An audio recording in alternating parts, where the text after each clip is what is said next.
여러분 안녕하십니까? 이번 시간에는 기존의 어드벤처 월드에서 전투 기능을 추가한 방법을 알아보겠습니다. 샘플월드에서는 전투 시스템을 구현하기 위해 플레이어의 공격과 피격, 몬스터의 공격과 피격이 이루어지도록 구성되어 있습니다. 시연을 통해 정상적으로 전투가 이루어지는지 확인하겠습니다.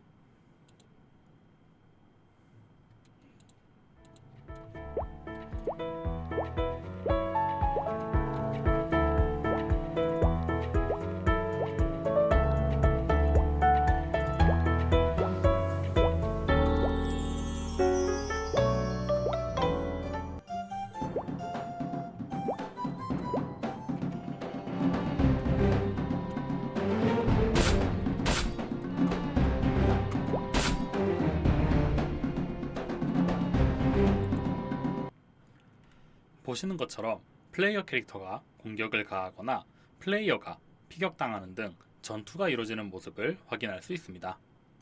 샘플월드에서는 이런 기능들을 구현하기 위해 데이터셋의 구성, 컴포넌트의 기능을 확장할 수 있는 익스텐드를 활용하여 해당 기능들을 구현하였습니다.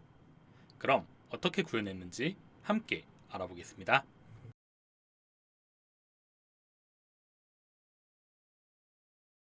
플레이어가 전투를 수행하기 위해선 다양한 스탯이 필요합니다. 적에게 데미지를 가하기 위한 공격력, 적의 공격을 경감시키는 방어력, 크리티컬 공격의 확률을 결정하는 수치 등 다양한 값들이 존재합니다. 이런 값들을 관리하기 위해 데이터셋을 구성할 필요가 있습니다. 그렇다면 데이터셋을 왜 사용해야 할까요? 하드코딩이라는 단어 혹시 알고 계신가요? 스탯과 같은 값들을 코드에 직접 입력하여 값을 사용하는 방식입니다. 하드코딩 방식으로 값을 사용하게 될 경우 캐릭터의 추가, 밸런스 관리 등 다양한 항목에서 어려움을 겪게 됩니다. 따라서 이런 문제를 해결하기 위해 데이터셋을 활용해야 합니다. 샘플월드에서는 어떻게 관리하고 있는지 살펴볼까요? 워크스페이스, 마이데스크, 데이터 테이블, 데이터셋 폴더 내에 캐릭터 데이터라는 항목으로 데이터가 존재하는 모습을 확인할 수 있습니다. 해당 데이터셋은 플레이어 캐릭터를 구성하기 위한 정보들을 담은 데이터셋입니다. 내용을 살펴볼까요? 먼저 캐릭터 아이디입니다. 해당 값을 기준으로 캐릭터를 구분하고 지정된 캐릭터의 정보를 부여하도록 만들기 위한 값입니다. 현재는 전사 캐릭터를 구현하기 위해 워리어라는 이름으로 데이터가 등록되어 있는 모습을 볼 수 있습니다. 추후 여러분이 제작하려는 캐릭터가 있으시다면 해당 값에 추가로 값을 입력한 뒤 필요한 요소들을 등록하여 사용하실 수 있습니다. 또한 월드가 시작될 때 플레이어 캐릭터가 해당하는 캐릭터의 아이디로 데이터가 초기화될 수 있도록 기능을 확장하셔야 합니다. 해당 부분은 캐릭터의 스탯 정보를 초기화하는 항목에서 살펴보겠습니다. 이어서 스탯 요소들을 관리하기 위한 항목들입니다. 최대 체력을 지정하기 위한 맥스 HP, 적의 공격을 경감시키기 위한 디펜스, 캐릭터의 공격력을 지정하기 위한 캐릭터 어택 밸류, 캐릭터의 크리티컬 공격 저항 확률을 지정하기 위한 크리티컬 레지스턴스, 캐릭터의 크리티컬 공격 확률을 지정하기 위한 크리티컬 레이트, 마지막으로 플레이어의 스킬을 지정하기 위한 스킬 아이디가 존재합니다. 여기서 스킬 아이디는 스트링 형태로 값이 입력되어 있는 모습을 볼 수 있는데요. 이는 추후 스킬 구현 항목에서 다루겠습니다.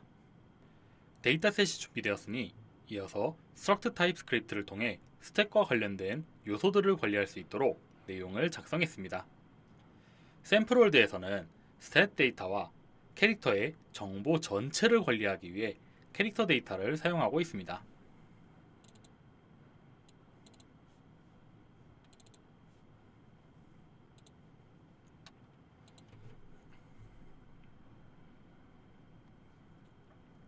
이어서 데이터셋을 불러오기 위해 로직을 제작하겠습니다.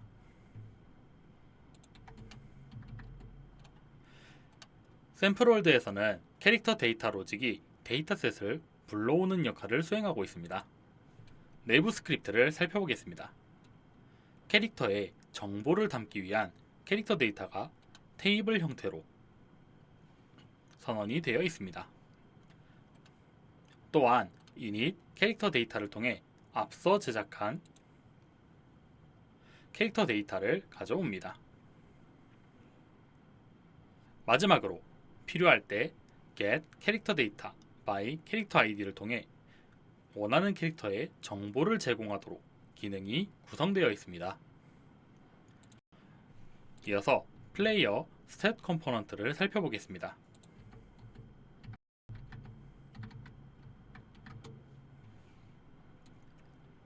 플레이어 스탯 컴포넌트는 플레이어 캐릭터 스탯을 관리하기 위한 컴포넌트입니다. 먼저 스탯 정보를 가지기 위해 플레이어 스탯이 스탯 데이터 형식으로 사용되고 있습니다. 이어서 current HP를 통해 현재 체력을 비교하고 적의 공격으로 체력이 0이 될 경우 사망할 수 있도록 비교를 위한 프로퍼티를 등록합니다. 스킬 아이디는 추후 스킬을 구현할 때 스킬을 지정하기 위한 프로퍼티이니 스킬 구현하기 때 알아보겠습니다. 이어서 캐릭터 아이디는 플레이어 캐릭터의 직업을 등록하기 위한 프로퍼티입니다. 현재 샘플월드에 구현된 플레이어 스탯을 불러오는 방법이 바로 캐릭터 아이디 값에 따른 방식입니다. 메소드를 보면서 살펴보겠습니다. onBeginPlay를 통해 월드가 시작될 때 init 캐릭터 데이터를 호출합니다. init 캐릭터 데이터는 자신의 프로퍼티인 캐릭터 아이디의 값에 따라 캐릭터 데이터를 호출하고 적용하는 역할을 수행합니다. 핸들 hit 이벤트는 몬스터의 공격에 따라 처리를 수행하기 위해 제작된 이벤트 핸들러입니다. 적에게 전달받은 데미지만큼 current HP를 감소시키고 이에 따른 처리를 수행하고 있습니다. 공격을 수행하기 위한 스탯 정보를 가져왔으니 이제 공격을 구현해야 할 차례입니다. 이번 시간에는 extend라는 기능에 대해 알아보겠습니다. 메이플스토리 월드에서 제공하는 다양한 컴포넌트들을 사용할 때 이런 생각 안 해보셨나요? 이 기능에 특정한 기능을 넣을 수 있다면 좋겠는데 방법이 없을까? 제공하는 기능 말고 내가 원하는 방식으로 기능이 작동하면 좋겠는데 이런 상황에 대응할 수 있는 것이 바로 extend 기능입니다.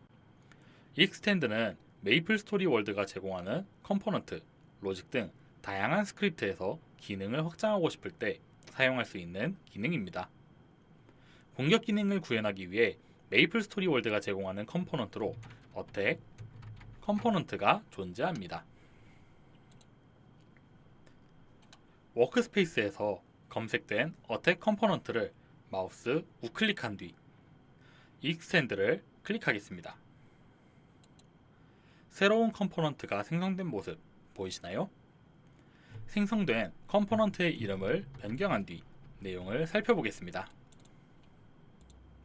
우선 생긴 구성은 일반적인 컴포넌트와 크게 달라 보이는 건 없습니다. 하지만 메소드를 추가로 생성할 때 차이점을 보입니다.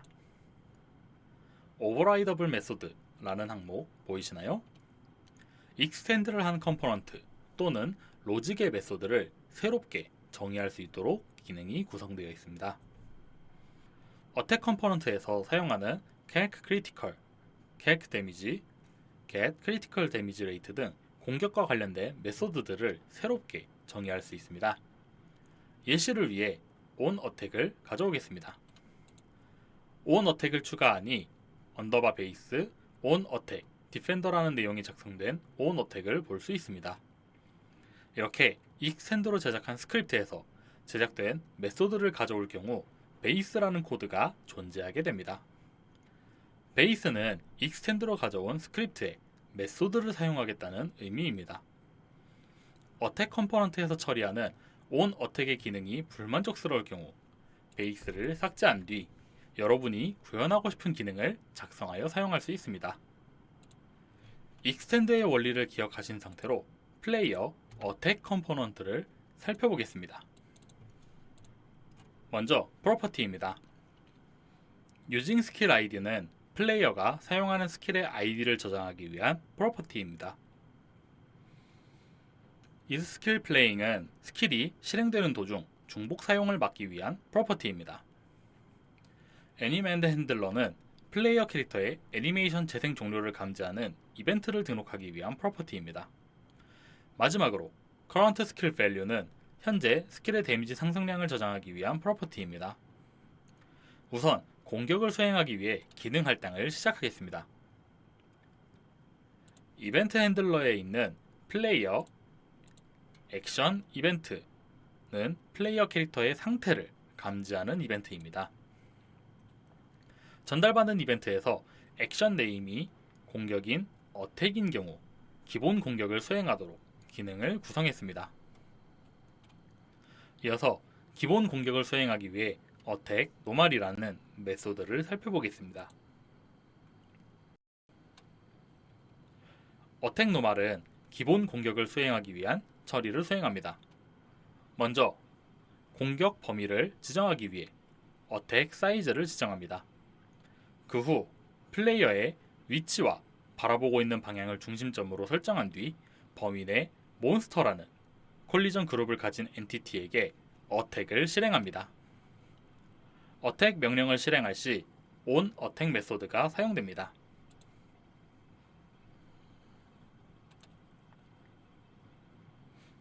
샘플월드에서는 데미지가 정상적으로 전달되고 있는지 점검하기 위해 로그를 씹는 수준으로 변형을 마쳤습니다. 하지만 데미지 계산을 위한 다양한 요소들을 편집하기 위해 다양한 메소드를 변경해서 사용하고 있습니다. 먼저 캐릭 데미지입니다.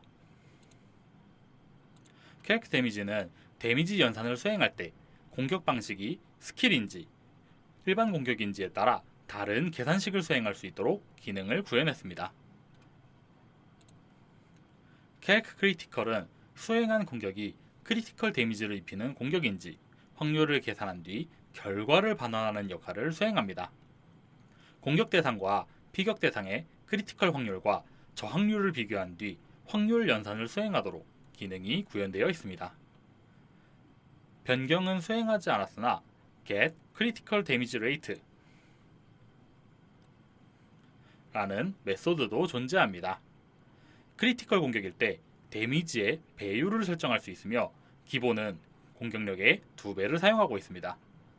만약 크리티컬 데미지 배율 같은 수치를 사용하실 경우 해당 항목에서 데미지 배율을 반환하도록 코드를 수정하시면 됩니다. 이것으로 플레이어의 기본 공격의 구현은 마무리되었습니다. 이어서 적을 구현하는 방법에 대해서도 알아보겠습니다.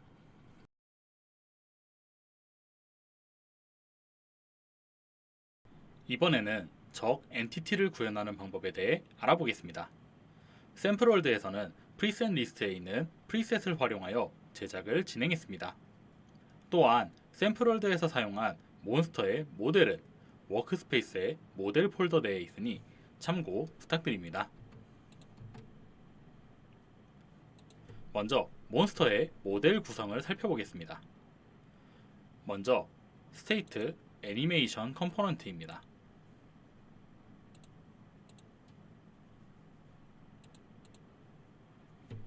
스테이트 애니메이션 컴포넌트는 몬스터의 스테이트에 따라 지정한 애니메이션이 작동하도록 돕는 컴포넌트입니다.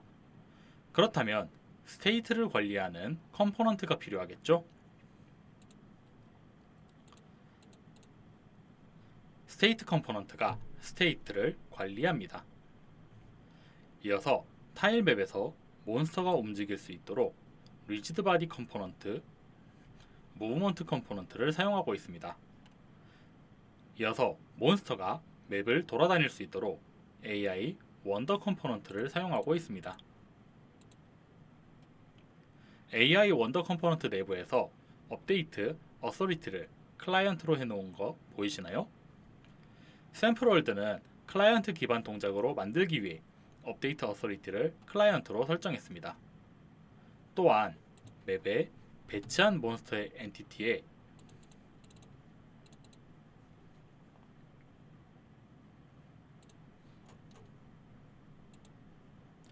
로컬라이즈를 설정하여 클라이언트에서 관리하는 엔티티임을 명시했습니다. 이를 통해 클라이언트 환경에서 몬스터의 이동이 제어될 수 있게 만들었습니다. 이어서 피격 처리를 수행하기 위한 히트 컴포넌트, 데미지를 출력하기 위한 데미지 스킨 컴포넌트가 있습니다. 또한 공격 범위를 감지하기 위한 트리거 컴포넌트가 존재합니다. 물론 컬리전 그룹을 적인 몬스터로 변경하는 것 잊지 않으셔야 합니다.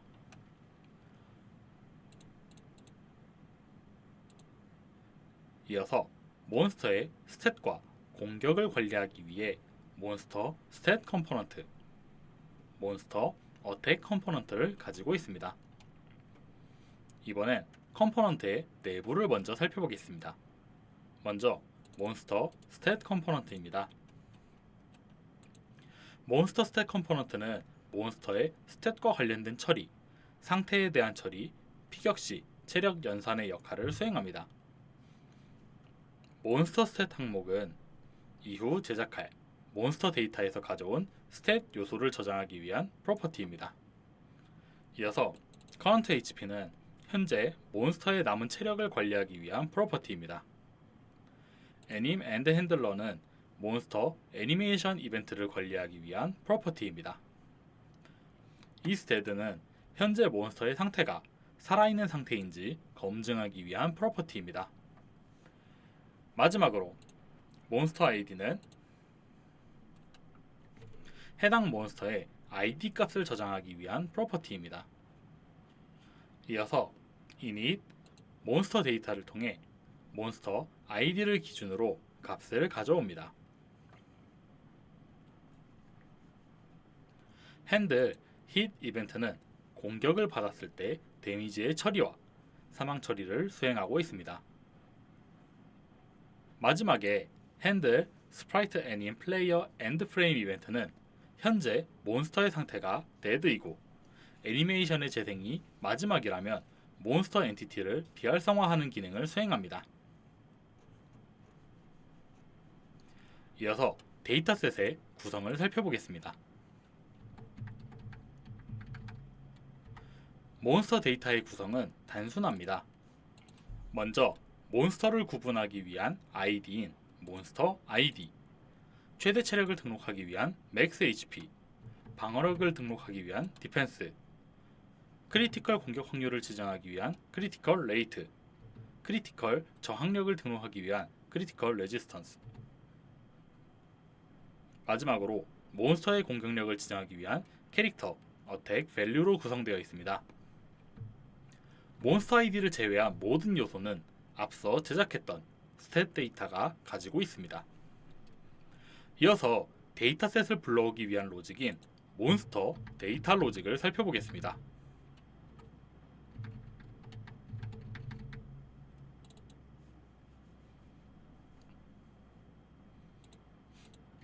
몬스터 데이터 로직은 몬스터 데이터의 요소를 저장하기 위한 프로퍼티와 이를 등록하고 사용하기 위한 메소드를 가지고 있습니다. init 몬스터 데이터 메소드를 살펴보면 스탯 데이터 형태로 값들을 저장하는 걸 볼 수 있습니다. 이어서 get 몬스터 데이터 by 몬스터 아이디를 통해 값을 반환하는 걸 볼 수 있습니다. 마지막으로 몬스터 어택 컴포넌트를 살펴보겠습니다.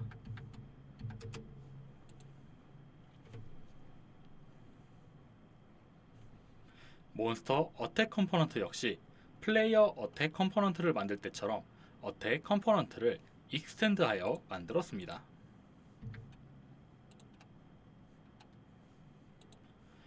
크리티컬 확률의 계산과 데미지 계산을 몬스터 전용으로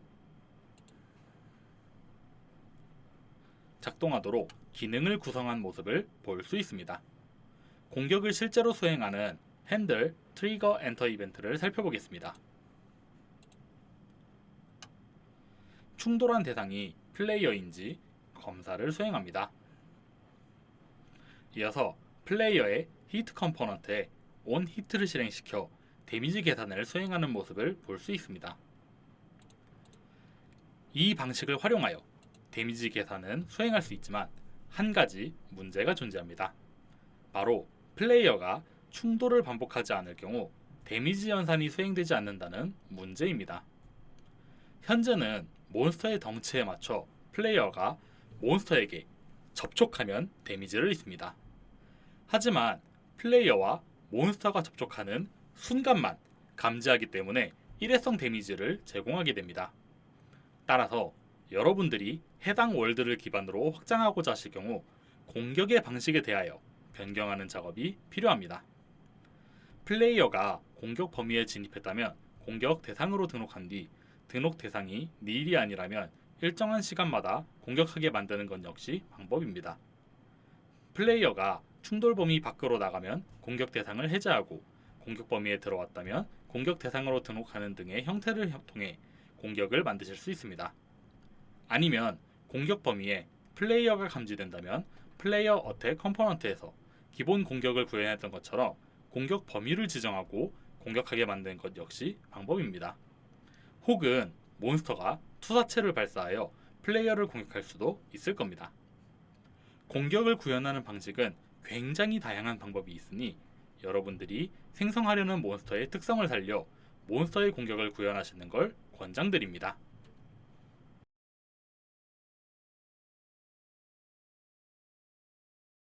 이번엔 전투 데미지를 계산하기 위한 로직을 제작하겠습니다.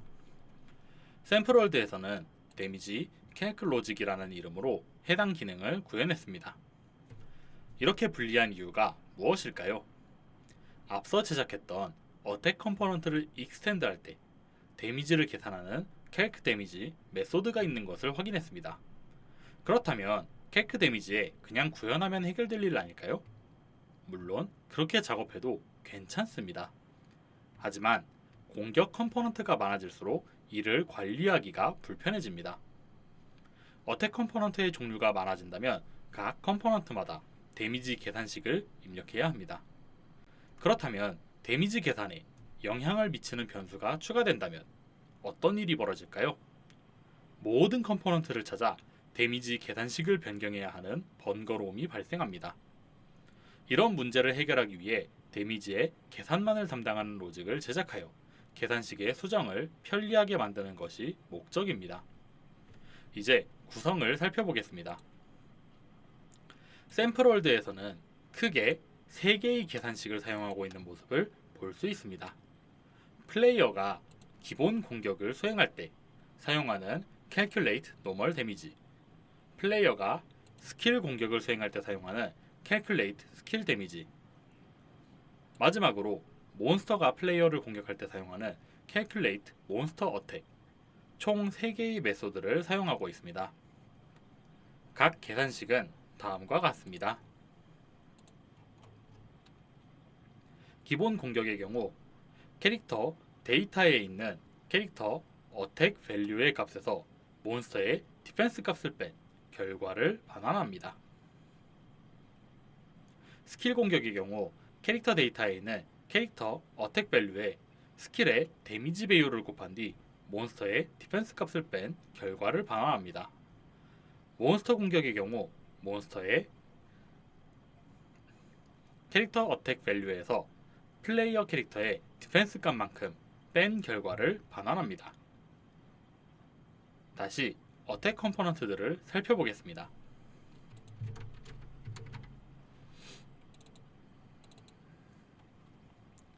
플레이어 어택 컴포넌트, 몬스터 어택 컴포넌트의 캘크 데미지 항목에서 캘크 데미지의 로직이 메소드로 호출하여 결과값을 반환하는 모습을 볼 수 있습니다.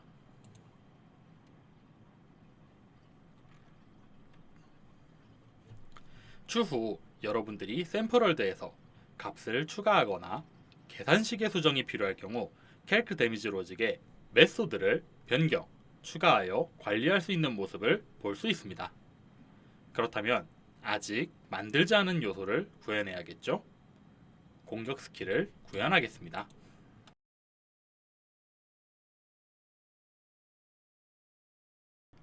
스킬을 구현하기에 앞서 캐릭터의 애니메이션을 먼저 만들어 보겠습니다. 메이플 스토리 월드에서는 기본 애니메이션을 활용하여 새로운 애니메이션을 제작할 수 있습니다. 에디터 화면 상단에 윈도우를 클릭한 뒤 아바타 액션 에디터를 살펴보겠습니다. 바디 액션 탭에서 제작한 액션 리스트를 볼 수 있습니다. 샘플월드에서는 풀문 슬래시라는 이름의 액션이 추가된 모습을 볼 수 있습니다. 이어서 아바타 액션을 살펴보겠습니다. 아바타 액션에도 동일한 이름의 액션이 있는 모습을 볼 수 있습니다.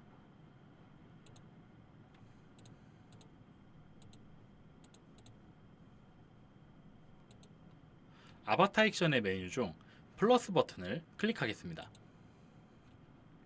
현재 화면이 메이플 스토리 월드에서 제공하는 캐릭터 애니메이션을 조합하여 새로운 애니메이션을 만들 수 있습니다. 좌측에 진열된 애니메이션의 이미지 리소스를 하나만 선택하거나 애니메이션 그룹의 모든 리소스를 한 번에 추가할 수 있습니다. 예시를 위해 애니메이션 조합을 한번 만들어 보겠습니다.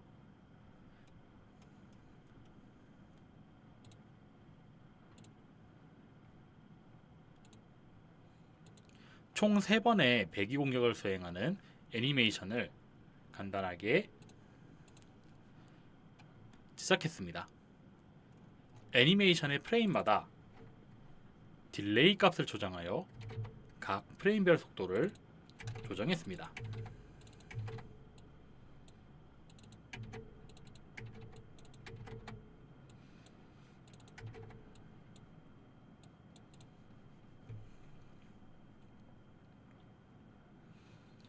제작한 애니메이션의 이름을 화면 상단의 이름 탭에서 변경한 뒤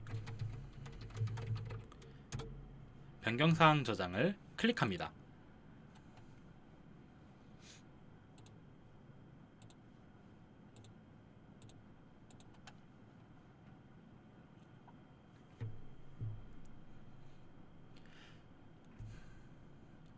애니메이션이 아바타 액션에 등록된 모습을 볼 수 있습니다.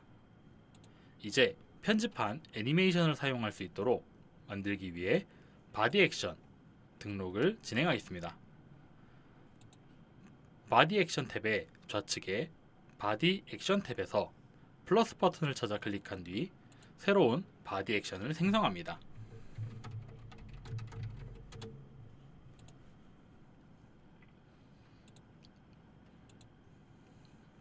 이후 해당 액션의 이름을 입력합니다. 이어서 레시피스에서 코어 항목에 제작한 애니메이션을 등록합니다.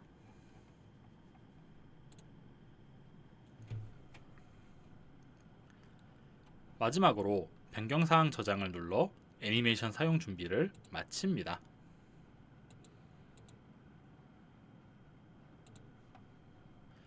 이어서 생성한 애니메이션을 사용할 수 있도록 등록하겠습니다. 워크스페이스에 디폴트 플레이어를 클릭하여 아바타 스테이트 애니메이션 컴포넌트를 변경하겠습니다. 아바타 스테이트 애니메이션 컴포넌트에 값을 1개 추가한 뒤 스킬을 사용하는 상태를 추가합니다.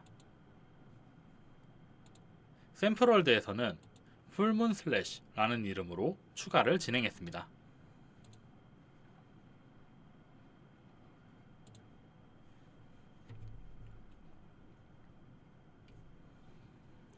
이어서 바디 액션을 생성했던 액션으로 등록합니다. 이것으로 플레이어의 스테이트가 풀문 슬래시로 변경되면 자동으로 풀문 슬래시 애니메이션을 재생할 준비가 되었습니다. 하지만 아직 처리해야 하는 항목이 존재합니다. 바로 스테이트 컴포넌트에 풀문 슬래시라는 상태가 있음을 등록하는 과정이 필요합니다. 먼저 스테이트 타입을 생성하겠습니다. 워크스페이스 마이 데스크를 마우스 우클릭한 뒤 크리에이트 스크립트 크리에이트 스테이트 타입을 눌러 새로운 스테이트 타입을 제작합니다. 생성된 스테이트 타입 스크립트의 이름을 샘플월드에서는 풀문 슬래시로 설정했습니다. 생성한 스테이트 타입 스크립트에서는 제작한 상태로 진입 시 진행되는 동안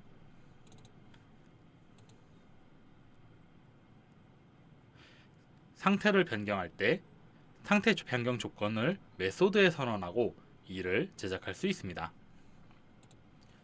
스테이트 타입 스크립트까지 제작하셨다면 플레이어 어택 컴포넌트를 살펴보겠습니다. 먼저 init using skill id 메소드를 살펴보겠습니다. 플레이어 스탯 컴포넌트에서 캐릭터 정보를 초기화할 때 플레이어 데이터에 저장된 스킬 아이디를 등록하는 용도로 사용하고 있습니다.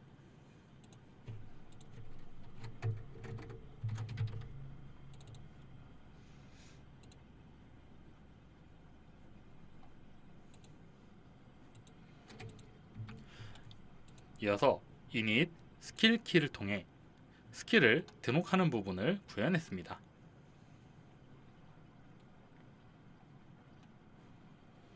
샘플월드에서는 풀문 슬래시 스킬을 등록하는 과정을 보여드리기 위해 풀문 슬래시를 고정으로 등록하는 형식으로 구성되어 있습니다. 추가적인 스킬을 제작하실 때 해당 코드를 참고하여 필요한 부분을 수정하여 등록하실 수 있습니다.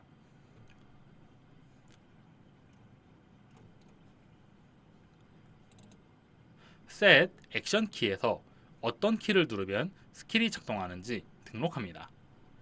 이어서 add state에서 제작하신 스킬의 상태를 등록하기 위해 상태 이름, state type 스크립트의 이름을 지정하시면 됩니다. 스킬 사용과 관련된 처리는 attack, melee 스킬,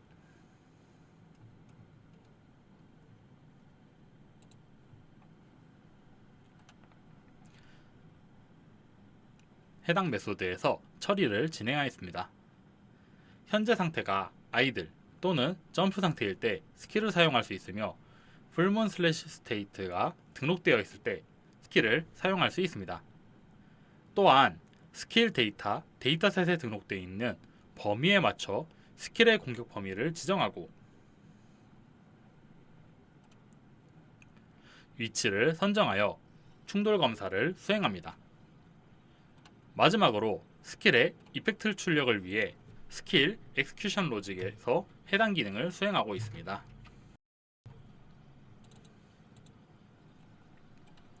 이어서 스킬 엑스큐션 로직을 살펴보겠습니다. onBegin 플레이를 통해 스킬의 타입별로 실행해야 하는 함수를 설정하고 있습니다. 이어서 run 스킬은 전달받은 스킬의 정보, 시전자 정보를 받아온 뒤 등록한 메소드를 실행합니다. 샘플월드에서는 밀리 스킬을 구현하여 사용하고 있습니다. 마지막으로 execute 밀리에서는 시전자를 기준으로 이펙트와 효과음, 애니메이션을 출력하도록 기능이 구성되어 있습니다. 이번엔 데이터셋의 구성과 스킬 정보를 관리하는 로직인 스킬 로직을 살펴보겠습니다.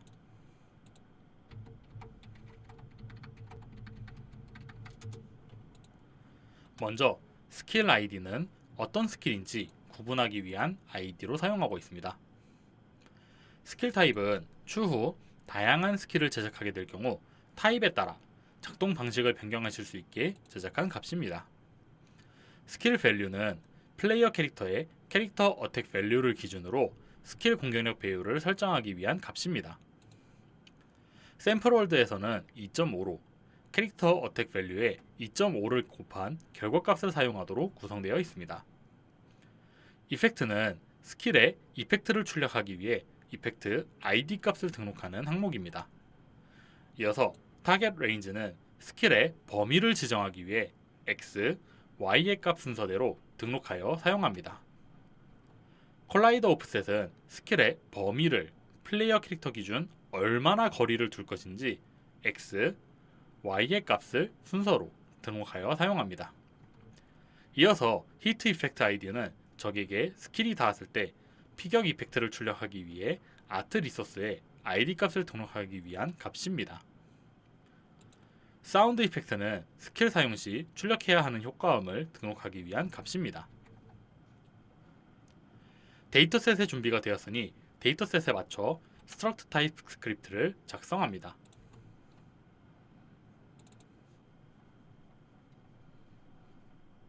샘플월드에서는 스킬 데이터라는 이름으로 제작되어 있으며 구성 요소 역시 스킬 데이터, 데이터셋의 값들과 일치하는 모습을 볼 수 있습니다.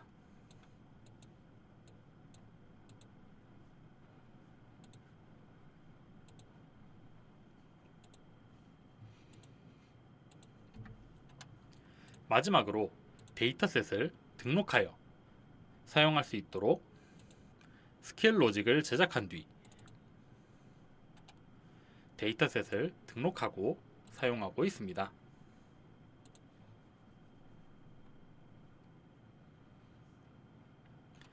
init 스킬 데이터를 통해 데이터셋 상태인 스킬 데이터를 가져오고 get 스킬 데이터 by 스킬 id를 통해 필요한 스킬의 정보를 반환하도록 구성되어 있습니다.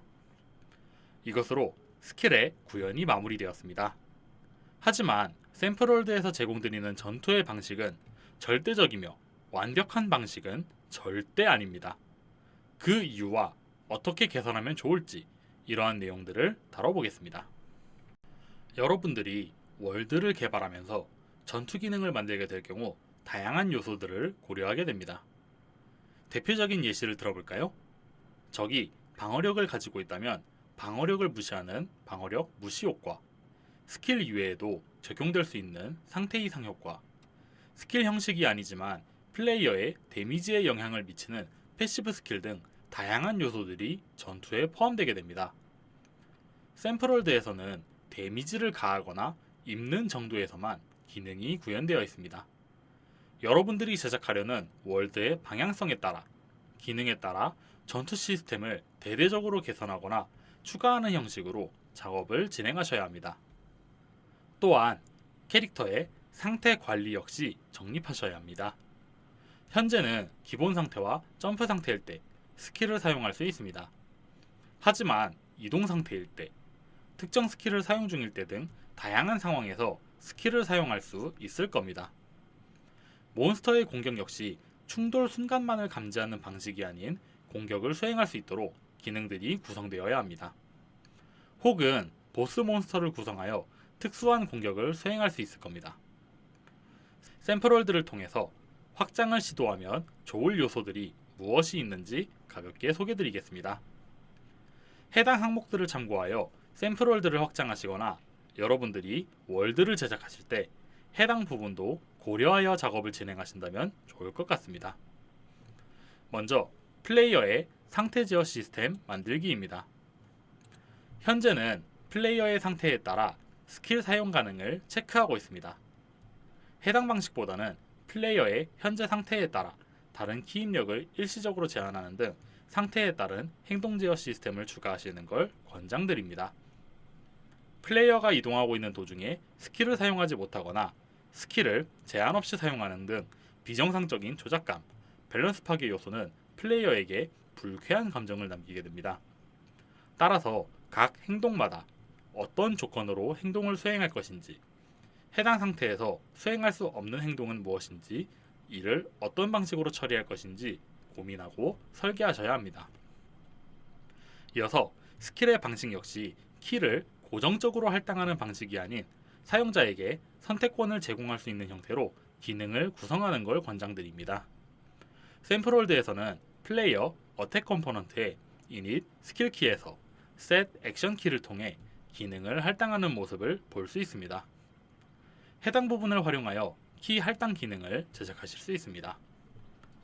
만약 UI가 포함되어 구현된 모습을 학습하고 싶으시다면 패널스 메뉴에서 패키지, 스토리지, MSW 패키지에서 키 바인딩을 참고해 주시기 바랍니다. 또한 샘플월드에서 제작된 몬스터의 경우 주변을 배회하는 기능만 탑재되어 있는 상태입니다. 몬스터가 공격을 받으면 공격 대상을 추적하고 일정 거리를 도망가면 추적을 종료하는 등 행동을 제어하고 싶으시다면 BT에 대해 학습하신다면 원하는 기능을 구현하실 수 있습니다. 샘플이 필요하실 경우 마찬가지로 패널스 메뉴에서 패키지, 스토리지, example, behavior tree를 학습하신다면 원하시는 기능을 제작하실 수 있습니다. 이것으로 전투 시스템 구현과 관련한 학습을 마무리하겠습니다. 감사합니다.